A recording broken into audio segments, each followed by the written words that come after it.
नौवीं क्लास के प्यारे विद्यार्थियों, सत श्री अकाल बेटा। अज आपां ने पढ़ना बलराज साहनी का लिखिया होया वार्तक लेख है जिहड़ा मुड़ वेख्या पिंड।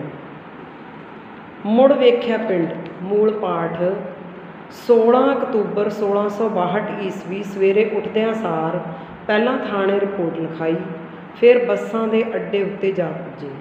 भेरा भी 60-70 मील का पैंडा सी।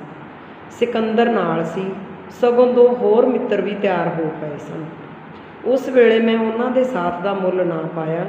मेरे उपर भेरे जाके जज्बियां का की तूफान पुट्टना सी, उस वेले मैनू नहीं सी पता।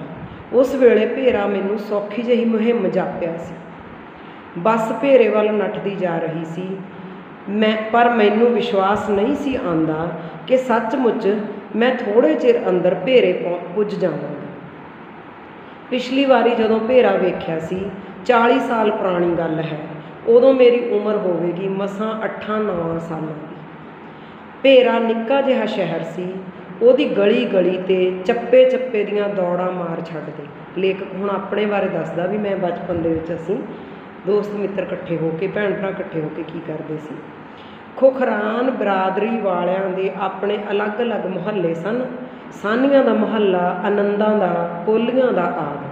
पता नहीं ये मुहल्ले कदों ते किस तरह बने।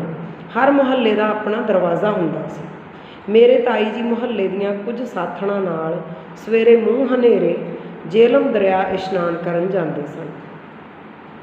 कदे कदे मैं ते मेरा छोटा भरा भीशम नाल तुर पैंदे सन।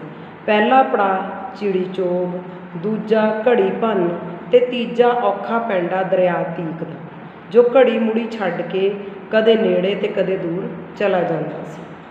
चिड़ी चोग दे नेड़े एक मैदान विच अनोखा मेला लगदा हुंदा सी। सारे शहर दीयां कुड़ियां चिड़ियां इत्थे इकत्तर हुंदियां सन।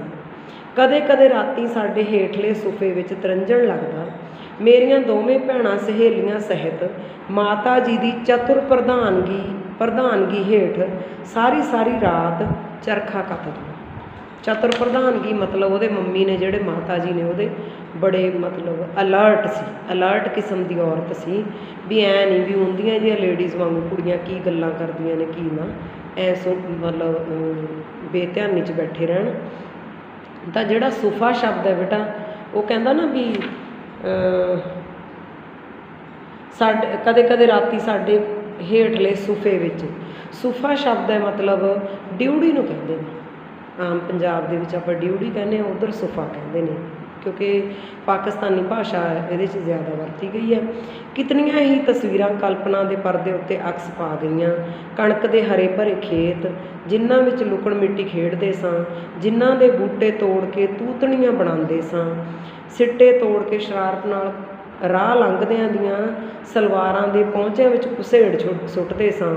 खूहां दे पानी, खेतां विच सज्जरियां पुट्टियां मूलियां ते गाजरां। उस जमाने तो बाद कदे भी तां मैं फिर पेंडू जीवन का स्वाद नहीं माणिया। लागली सीट उत्ते एक बुढ़ड़ी सुआणी अपने पुत्तर नूं नाल लैके आ बैठी। मैनू जापिया जिवें मेरी अपनी माँ बैठी होवे। ओह पहरावा, ओह बोली, मेरे अपने बिल्कुल आपदे लोग, की दसां मेरे मन की की दशा हो गई सी। बस भुल्लोवाल के अड्डे उत्ते आ रुकी।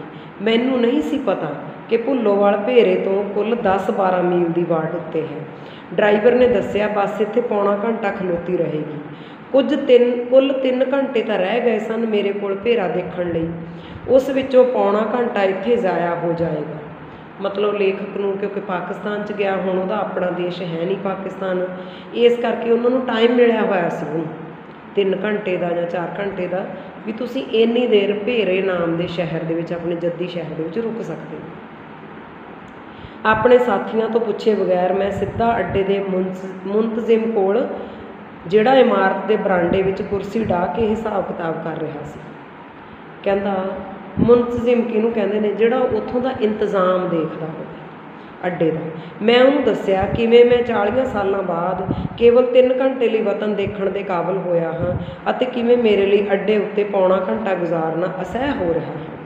इस आदमी ने भी ओह गल कही जो मोहन लाल जी ने कल आखी सी, पर भेरे विच हुण है की। जिस नूं वेखण टुरी जा रहे हो। मेरे मूँहों निकलिया, की करां जी, मिट्टी खिच लियाईए। ਉਹ ਅਵਾਕ ਜਿਹਾ ਹੋ ਕੇ ਮੇਰੇ ਵੱਲ ਵੇਖਣ ਲੱਗ ਪਿਆ। ਪਤਲੂਨ ਕੋਟ ਵਾਲੇ ਆਦਮੀ ਦੇ ਮੂੰਹੋਂ ਉਹਨੂੰ ਅਜਿਹਾ ਵਾਕ ਸੁਣਨ ਦੀ ਉਮੀਦ ਨਹੀਂ ਸੀ। ਸ਼ਾਇਦ 15 ਮਿੰਟਾਂ ਦੇ ਅੰਦਰ ਅੰਦਰ ਉਹਨੇ ਬੱਸ ਟੋਰ ਦਿੱਤੀ। ਉਹ ਵੀ ਭਾਵੁਕ ਹੋ ਗਿਆ ਵੀ ਇੱਕ ਕੋਟ ਪੈਂਟ ਵਾਲਾ ਬਾਬੂ ਆ ਜਿਹੜਾ, ਉਹ ਇੰਨੀ ਆਪਣੇ ਆਪਦੀ ਜਿਹੜੀ ਜੱਦੀ ਭੂਮੀ ਆ, ਜੱਦੀ ਥਾਂ ਹੈ, ਉਹਦੇ ਨਾਲ ਇੰਨਾ ਪਿਆਰ ਰੱਖਦਾ। ਤਾਂ ਉਹਨੇ ਕੀ ਕੀਤਾ, ਪੌਣੇ ਘੰਟੇ ਬਾਅਦ ਚੱਲਣ ਵਾਲੀ ਬੱਸ ਹੈ ਜਿਹੜੀ, ਉਹ 15 ਮਿੰਟ 'ਚ ਹੀ ਤੋਰਤੀ। ਭੇਰੇ ਦਾ ਆਲਾ ਦੁਆਲਾ ਮੈਨੂੰ ਕੀ ਯਾਦ ਹੋਣਾ ਸੀ, ਪਰ ਉਹ ਇਤਨਾ ਸਰਸਬਜ਼ ਅਤੇ ਇਤਨਾ ਰਮਣੀਕ ਹੋਵੇਗਾ ਇਸ ਦੀ ਮੈਨੂੰ ਕੋਈ ਕਲਪਨਾ ਨਹੀਂ ਸੀ। ਝੰਗ ਜਾਂ ਸਰਗੋਧਾ ਉਹਦੇ ਮੁਕਾਬਲੇ ਵਿੱਚ ਰੁੱਖੇ ਇਲਾਕੇ ਹਨ। ਇਹ ਝੰਗ ਸਰਗੋਧਾ ਇਹ ਵੀ ਬੇਟਾ ਪਾਕਿਸਤਾਨ ਦੇ ਏਰੀਏ ਦੇ ਇਲਾਕੇ ਨੇ। ਰੇਲਵੇ ਸਟੇਸ਼ਨ ਤੋਂ ਉਤਰ ਕੇ ਭੇਰੇ ਆਓ ਤਾਂ ਸਾਨੀਆਂ ਦਾ ਮੁਹੱਲਾ ਸਭ ਤੋਂ ਪਹਿਲਾਂ ਆਉਂਦਾ ਹੈ, ਪਰ ਬੱਸਾਂ ਦਾ ਅੱਡਾ ਸ਼ਹਿਰ ਦੇ ਵਿੱਚ ਪਿਛਲੇ ਦਰਵਾਜ਼ੇ ਉੱਪਰ ਬਣਿਆ ਹੈ, ਜਿਸ ਨੂੰ ਸ਼ਾਇਦ ਅਸੀਂ ਬਲੋਚੀ ਦਰਵਾਜ਼ਾ ਆਖਦੇ ਸਾਂ। ਉਸ ਤੋਂ ਬਾਹਰ ਜਾਂਦਿਆਂ ਡਰੀਦਾ ਹੁੰਦਾ ਸੀ, ਜਿਵੇਂ ਉਸ ਤੋਂ ਪਾਰ ਕੋਈ ਦੂਜਾ ਹੀ ਮੁਲਕ ਹੋਵੇ। ਮੇਰੇ ਸਾਥੀ ਇਹ ਵੇਖ ਕੇ ਹੱਕੇ ਬੱਕੇ ਰਹਿ ਗਏ ਕਿ ਮੈਨੂੰ ਸ਼ਹਿਰ ਦੀ ਹਰ ਸੜਕ ਅਤੇ ਗਲੀ ਯਾਦ ਸੀ। ਇਸ ਬਲੋਚੀ ਦਰਵਾਜ਼ੇ ਅੰਦਰ ਵੜਦਿਆਂ ਸਾਰ ਮੇਰੀ ਪਹਿਲੀ ਪਛਾਣ ਭੇਰੇ ਦੀਆਂ ਵਿਸਰੀਆਂ ਖੁਸ਼ਬੂਆਂ ਨਾਲ ਹੋਈ ਅਤੇ ਮੇਰੇ ਅੰਦਰ ਇੱਕ ਅਜੀਬ ਖੁਸ਼ੀ ਦੀ ਲਹਿਰ ਦੌੜ ਗਈ। ਦੁਲੰਗੜੇ ਮਾਰਦਾ ਮੈਂ ਸ਼ਹਿਰ ਦੇ ਦੂਜੇ ਸਿਰੇ ਗੰਜ ਮੰਡੀ ਵਾਲੇ ਚੌਕ ਜਾ ਪੁੱਜਾ। ਮਤਲਬ ਦੁਲੰਗੜੇ ਮਾਰਦਾ, ਦੁੜੰਗੇ ਮਾਰਦਾ, ਭੱਜਿਆ ਜਾਂਦਾ। ਉਹਨੂੰ ਆਪਣੇ ਮਤਲਬ ਘਰ ਦੀ, ਆਪਣੇ ਏਰੀਏ ਦੀ ਯਾਦ ਇੰਨੀ ਆ ਰਹੀ ਸੀ, ਖਿੱਚ ਪੈ ਰਹੀ ਸੀ, ਭੱਜਿਆ ਜਾ ਰਿਹਾ ਸੀ। ਮੈਨੂੰ ਥਾਣੇ ਦਾ ਵਾਕਿਆ ਵੀ ਯਾਦ ਹੈ। ਇੰਸਪੈਕਟਰ ਮੇਰੇ ਵਾਂਗ ਹੀ ਅੱਧਖੜ ਉਮਰ ਦਾ ਆਦਮੀ ਸੀ ਅਤੇ ਭੇਰੇ ਦੇ ਬਥੇਰੇ ਸਾਨੀਆਂ ਨੂੰ ਜਾਣਦਾ ਸੀ। ਬੜੇ ਪਿਆਰ ਨਾਲ ਪੇਸ਼ ਆਇਆ। ਸਗੋਂ ਪਾਸਪੋਰਟ ਉੱਤੇ ਆਮਦ ਅਤੇ ਰੁਖਸਤ, ਆਮਦ ਹੁੰਦਾ ਆਉਣ ਦਾ ਟਾਈਮ, ਆਮਦ ਆਉਣਾ, ਰੁਖਸਤ ਵਾਪਸ ਜਾਣਾ, ਡਿਪਾਰਚਰ ਜਿਹਨੂੰ ਆਪਾਂ ਕਹਿੰਦੇ ਹਾਂ, ਦੋਵਾਂ ਦੇ ਅੰਦਰਾਜ਼ ਇੱਕੋ ਸਮੇਂ ਕਰ ਦਿੱਤੇ। ਅੰਦਰਾਜ਼ ਦਾ ਮਤਲਬ ਐਂਟਰੀ। ਜਿਹੜਾ ਸੀਗਾ ਇੰਸਪੈਕਟਰ ਸੀਗਾ, ਉਹ ਵੀ ਲੇਖਕ ਦੀ ਭਾਵਨਾ ਨੂੰ ਦੇਖ ਕੇ, ਉਹਦੀ ਫੀਲਿੰਗ ਦੀ ਕਦਰ ਕਰਦੇ ਹੋਏ ਨੇ ਕੀ ਕੀਤਾ, ਉਹਦੀ ਐਂਟਰੀ ਹੈ ਜਿਹੜੀ ਜਾਣ ਅਤੇ ਆਉਣ ਦੀ ਇਕੱਠੀ ਕਰਤੀ, ਜੋ ਦੁਬਾਰਾ ਕੋਤਵਾਲੀ ਆਉਣ ਦੀ ਸਾਨੂੰ ਲੋੜ ਨਾ ਹੋਵੇ, ਤਾਂ ਕਿ ਥਾਣੇ ਦੇ ਵਿੱਚ ਆਉਣ ਦੀ ਸਾਨੂੰ ਦੁਬਾਰਾ ਲੋੜ ਨਾ ਪਵੇ। ਵੇਖਿਆ ਮੈਂ ਨਾਲ ਆਏ ਸਾਥੀਆਂ ਸਿਕੰਦਰ, ਸ਼ਾਕਰ ਅਤੇ ਮੁਸਤਹਿਮੀਨ ਨੂੰ ਕਿਹਾ, ਆਪਣੇ ਅਤੇ ਪਰਾਏ ਸ਼ਹਿਰ ਦਾ ਇਹੋ ਫਰਕ ਹੁੰਦਾ ਜੇ। ਉਹ ਵੀ ਅਤੇ ਇੰਸਪੈਕਟਰ ਵੀ ਖਾਮੋਸ਼ ਰਹੇ। ਮੈਂ ਆਪ ਜਾਣਦਾ ਸਾਂ ਹੁਣ ਇਹ ਸ਼ਹਿਰ ਉਤਨਾ ਹੀ ਮੇਰਾ ਸੀ ਜਿਤਨੀ ਦਿੱਲੀ ਸਿਕੰਦਰ ਦੀ, ਕਿਉਂਕਿ ਹੁਣ ਦੇਸ਼ ਦੀ ਵੰਡ ਹੋ ਚੁੱਕੀ ਹੈ। ਇਹ ਸ਼ਹਿਰ ਹੈ ਜਿਹੜਾ ਲੇਖਕ ਦੇ ਲਈ ਕਾਗਜ਼ਾਂ ਦੇ ਵਿੱਚ, ਸਰਕਾਰਾਂ ਦੀਆਂ ਨਜ਼ਰਾਂ ਦੇ ਵਿੱਚ, ਪ੍ਰਬੰਧ ਦੀ ਨਜ਼ਰ ਦੇ ਵਿੱਚ ਬੇਗਾਨਾ ਸੀ, ਜਿੰਨੀ ਕਹਿੰਦਾ ਸਿਕੰਦਰ ਲਈ ਦਿੱਲੀ। ਸਿਕੰਦਰ ਹੈ ਜਿਹੜਾ ਪਾਕਿਸਤਾਨ ਦਾ ਰਹਿਣ ਵਾਲਾ ਸੀ, ਉਹਨੂੰ ਜਿਵੇਂ ਦਿੱਲੀ ਓਪਰੀ ਸੀ, ਦਿੱਲੀ ਨੂੰ ਉਹ ਓਪਰੇ ਤਰੀਕੇ ਨਾਲ ਲੈਣਾ ਸੀ ਉਹਨੇ, ਜਾਂ ਦਿੱਲੀ ਨੇ ਦੇ ਲੋਕਾਂ ਨੇ ਸਿਕੰਦਰ ਨੂੰ ਓਪਰਾ ਸਮਝਣਾ ਸੀ, ਉਹਨਾਂ ਕੁ ਓਪਰਾ ਹੈ ਜਿਹੜਾ ਇਹ ਭੇਰਾ ਸ਼ਹਿਰ ਹੈ ਜਿਹੜਾ, ਉਹਨੂੰ ਲੱਗ ਰਿਹਾ ਸੀਗਾ। ਪਰ ਮੈਂ ਸਿਆਣਿਆਂ ਬਣਨ ਦੇ ਰੌਂ ਵਿੱਚ ਨਹੀਂ ਸਾਂ। ਮੁੰਡਿਆਂ ਨੇ ਬਥੇਰਾ ਕਿਹਾ ਕਿਸੇ ਵਾਕਫਕਾਰ ਨੂੰ ਨਾਲ ਲੈ ਲਈਏ, ਪਰ ਮੈਂ ਇੱਕ ਨਾ ਮੰਨੀ। ਗੰਜ ਵਿੱਚੋਂ ਉਸੇ ਤਰ੍ਹਾਂ ਆਪਣੇ ਮੁਹੱਲੇ ਦੇ ਨੇੜੇ ਪੁੱਜ ਕੇ ਭੰਬਲ ਭੁੱਸਿਆਂ ਵਿੱਚ ਪੈ ਗਿਆ। ਫਿਰ ਉੱਥੇ ਜੋਸ਼ ਦੇ ਵਿੱਚ ਗਿਆ, ਕਨਫਿਊਜ਼ ਹੋ ਗਿਆ। ਹਰ ਪਾਸੇ ਇਮਾਰਤਾਂ ਢਹਿ ਢੇਰੀ ਹੋਈਆਂ ਪਈਆਂ ਸਨ, ਹੁਲੀਆ ਸਾਰਾ ਬਦਲਿਆ ਪਿਆ ਸੀ। ਸਾਡੀ ਗਲੀ ਦੀ ਨੁੱਕਰ ਉੱਤੇ ਇੱਕ ਖੂਹ ਹੁੰਦਾ ਸੀ, ਹੁਣ ਉਹਨੂੰ ਬਚਪਨ ਦੀਆਂ ਯਾਦਾਂ ਆਉਂਦੀਆਂ ਨੇ। ਉਹਦੇ ਐਨ ਸਾਹਮਣੇ ਮੇਰੇ ਚਾਚਾ ਜੀ ਦਾ ਘਰ ਸੀ। ਮੋਕਲੇ ਜਿਹੇ ਗਲੀਆਂ ਦੇ ਮੇਲ ਉੱਪਰ ਸਾਰਾ ਦਿਨ ਜਨਾਨੀਆਂ ਚਰਖੇ ਡਾਹ ਕੇ ਕੁੱਕਰ ਮਚਾਈ ਰੱਖਦੀਆਂ ਸਨ। ਮੇਰੇ ਚਾਚਾ ਜੀ ਦੇ ਘਰ ਦਾ ਦਰਵਾਜ਼ਾ ਪੁਰਾਣੇ ਢੰਗ ਦਾ ਸੀ, ਲੱਕੜੀ ਉੱਪਰ ਬਿਹਤਰੀਨ ਚੋਬਕਾਰੀ ਦਾ ਕੰਮ ਸੀ। ਬੜੀਆਂ ਮੁਸ਼ਕਿਲਾਂ ਨਾਲ ਖੂਹ ਤਾਂ ਲੱਭ ਪਿਆ, ਪਰ ਆਸ-ਪਾਸ ਨਾ ਕੋਈ ਗਲੀ ਨਾ ਮਕਾਨ। ਇੰਝ ਜਾਪਿਆ ਜਿਵੇਂ ਹੁਣੇ ਕੋਈ ਹਵਾਈ ਹਮਲਾ ਹੋਇਆ ਹੈ ਅਤੇ ਹਰ ਪਾਸੇ ਮਲਬੇ ਦੇ ਢੇਰ ਲੱਗੇ ਹਨ। ਕੋਈ ਵਿਰਲੀ ਇਮਾਰਤ ਹੀ ਸਾਬਤ ਖੜੀ ਸੀ। ਸਾਥੀਆਂ ਨੇ ਹਿੰਮਤ ਦਵਾਈ, ਪੁੱਛ ਪਛਾ ਕੇ ਚੌਧਰੀ ਗੁਲਾਮ ਮੁਹੰਮਦ ਦਾ ਘਰ ਲੱਭਿਆ।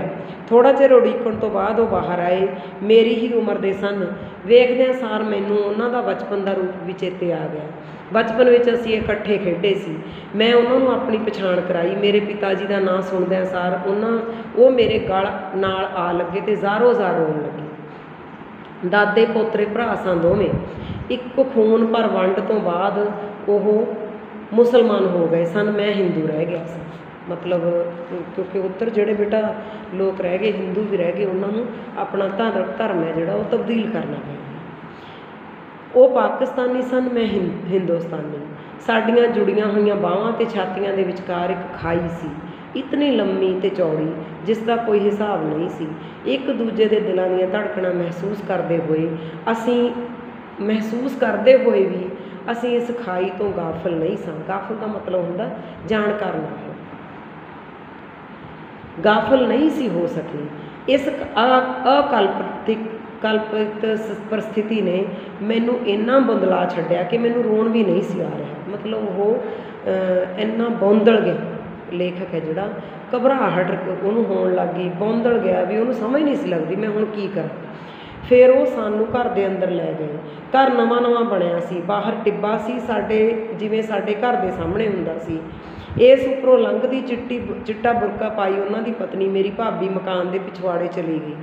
ਚੌਧਰੀ ਸਾਹਿਬ ਨੇ ਅੰਦਰ ਜਾ ਕੇ ਉਹਨੂੰ ਚਾਹ ਪਾਣੀ ਦਾ ਆਹਰ ਕਰਨ ਲਈ ਕਿਹਾ। ਫਿਰ ਉਹਨਾਂ ਦਾ 18 ਕੁ ਵਰ੍ਹਿਆਂ ਦਾ ਲੜਕਾ ਅੰਦਰ ਆਇਆ, ਅਨਵਰ ਨਾਂ ਸੀ ਸ਼ਾਇਦ ਉਹਦਾ। ਉਹਨੇ ਮੇਰੇ ਪੈਰੀਂ ਹੱਥ ਲਾਇਆ। ਮੈਂ ਪਿੱਠ ਉੱਤੇ ਹੱਥ ਫੇਰ ਕੇ ਅਸੀਸਾਂ ਦਿੱਤੀਆਂ। 40 ਵਰ੍ਹੇ ਕੋਈ ਘੱਟ ਨਹੀਂ ਹੁੰਦੇ। ਅਤੇ ਫਿਰ ਜਦੋਂ ਅਸਾਂ ਨਿੱਕਿਆਂ ਨੇ ਭੇਰੇ ਦਾ ਸਭ ਕੁਝ ਛੱਡ ਦਿੱਤਾ ਤਾਂ ਮਾਂ ਪਿਓ ਨੇ ਇੱਥੇ ਆ ਕੇ ਕੀ ਕਰਨਾ ਸੀ। ਮੈਂ ਚੌਧਰੀ ਸਾਹਿਬ ਤੋਂ ਆਪਣੇ ਮਕਾਨ ਬਾਰੇ ਪੁੱਛਿਆ, ਪਰ ਉਹਨਾਂ ਗੋਲ ਮੋਲ ਜਿਹਾ ਜਵਾਬ ਦਿੱਤਾ। ਹਕੀਕਤਨ ਸੱਚਾਈ ਇਹ ਸੀ, ਹਕੀਕਤਨ ਉਹਨਾਂ ਨੂੰ ਯਾਦ ਨਹੀਂ ਸੀ ਰਿਹਾ ਕਿ ਚਾਚਿਆਂ ਤਾਇਆਂ ਦੇ ਅਨੇਕਾਂ ਮਕਾਨਾਂ ਵਿੱਚੋਂ ਕਿਹੜਾ ਮੇਰੇ ਪਿਤਾ ਜੀ ਦਾ ਹੁੰਦਾ ਸੀ। ਪਰ ਉਹਨਾਂ ਦੀ ਇਸ ਬੇਅਰਥ ਜਿਹੀ ਖਾਮੋਸ਼ੀ 'ਤੇ ਮੈਨੂੰ ਸ਼ੱਕ ਪੈਣ ਲੱਗ ਪਿਆ ਕਿ ਜਿਸ ਮਕਾਨ ਵਿੱਚ ਮੈਂ ਬੈਠਾ ਹੋਇਆ ਹਾਂ ਇਹ ਸਾਡਾ ਮਕਾਨ ਹੈ। ਚੌਧਰੀ ਸਾਹਿਬ ਨੇ ਢੁਆ ਕੇ ਆਪਣੀ ਜ਼ਮੀਨ ਨਾਲ ਰਲਾ ਲਿਆ ਹੈ ਅਤੇ ਇਹ ਨਵੇਂ ਕਮਰੇ ਪਾ ਲਏ ਹਨ। ਮੂਹਰਲੇ ਟਿੱਬੇ ਨੂੰ ਵੇਖ ਕੇ ਮੇਰਾ ਸ਼ੱਕ ਹੋਰ ਪੱਕਾ ਹੋਈ ਜਾ ਰਿਹਾ ਸੀ, ਪਰ ਮੈਨੂੰ ਇੰਜ ਹੋ ਜਾਣ ਦਾ ਰੰਜ ਕੋਈ ਨਹੀਂ ਸੀ ਮਹਿਸੂਸ ਹੋ ਰਿਹਾ। ਸਗੋਂ ਬੜੀ ਤਸੱਲੀ ਸੀ ਕਿ ਖਾਨਦਾਨੀ ਚੀਜ਼ ਆਪਣੇ ਹੀ ਵੀਰ ਦੇ ਕੰਮ ਆ ਗਈ ਹੈ। ਪਰ ਮੇਰੇ ਸਾਥੀਆਂ ਨੂੰ ਮੇਰੇ ਦਿਲ ਵਿੱਚ ਉੱਠ ਰਹੀਆਂ ਦਲੀਲਾਂ ਦਾ ਕਿਵੇਂ ਇਲਮ ਹੋ ਸਕਦਾ ਸੀ, ਕਿਵੇਂ ਜਾਣ ਸਕਦੇ ਸੀ।